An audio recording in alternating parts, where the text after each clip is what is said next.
Shade लाए हैं, आप लगाए। आप लगाए ना पहले। ਉਹ ਕਹਿੰਦੇ ਆ, ਓਏ ਹੋਏ ਹੋਏ ਨਹੀਂ ਤੂੰ ਆਰਟਿਸਟ ਸਹੀ ਹੈ ਲੇਕਿਨ ਕੁਝ ਪੁੱਤ ਏਦਾਂ ਦਾ ਬੰਦਾ ਅੱਜ ਕੋ ਇhtਰਾਮ ਨਾਲ ਵੀ ਚੱਲਿਆ ਕਰ, ਕਿਸੇ ਦਾ ਆਪਣੇ ਵੱਡੇ ਦਾ ਹਿਆ ਵੀ ਕਰਿਆ ਕਰ। ਤੇਰੀ ਗੱਲ ਚ ਗਜਾਵਾ ਮਿੱਠਾ ਮੈਨੂੰ ਸਾਰੀ ਦਿਹਾੜੀ ਗੱਲਾਂ ਕਰਦਾ, ਮੈਨੂੰ ਗੁੱਸਾ ਆਉਂਦਾ ਆ ਤੇਰੀ ਪਹਿਲੀ ਗੱਲ ਤੇ ਹੀ ਆ ਜਾਂਦਾ। अच्छा उस्ताद जी अक्सर तुझे देखना भाई अमदादर का बंदा ना मेले तो लंगर करके नाल शराब हो जी ना किते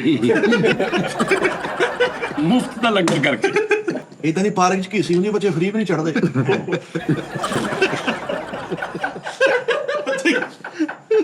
अजय बाबा एक्सपेरी कर ਯਾਰ ਅੱਛੀ ਗੱਲ ਇਦਾਂ ਦੀ ਕਹਿੰਦਾ ਪਾਰਕ ਚ ਕੀਸੀ ਹੁੰਦੀ ਜਿਹੜੀ ਮੁਫਤ ਹੁੰਦੀ ਫੇਰ ਹੀ ਬੱਚਾ ਜਾ ਰਿਹਾ ਹੁੰਦਾ ਕੋਈ ਥੱਲੇ ਸਾਰਾ ਛਿੱਲਿਆ ਜਾਂਦਾ अठा भाई दा ਉਹ ਕਿਸੜ ਦੀ स्लाइड नहीं ताजी मिठा ਨਹੀਂ ਤੂੰ ਮਿੱਠੇ ਦਾ ਫੈਨ ਹੋਇਆ ਪਿਆ ਇਹਦਾ fan।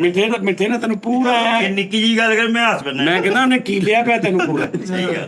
ਆਹੋ ਉਹ ਉਦੋਂ ਦੇ ਮੈਨੂੰ ਘੱਟ ਮੂੰਹ ਲਾਉਣ ਡੇ ਜਦੋਂ ਦੇ ਮਰੀ ਤੋਂ ਆਏ ਕੌਣ ਆ ਭਾਈ ਗੜਗੀ। ਨਹੀਂ ਗੜਗੀਲਾ ਹੈ नहीं सर। ਤੇਰੀ ਗੜਗੀਲੇ ਨਹੀਂ ਗੜਗੀਲੇ ਨੇ ਉਹ ਜਿਹੜੀ ਗੱਲ ਸੀ ਉੱਥੇ ਖਤਮ ਹੋ ਗਈ ਹੁਣ ਨਹੀਂ ਇਹ ਗੱਲ भाई अमदाद वीर गल छोटा ही। ਇੱਕ ਵਾਰੀ ਆਪ ਪੁੱਛ ਲਾ ਉਹਨੇ।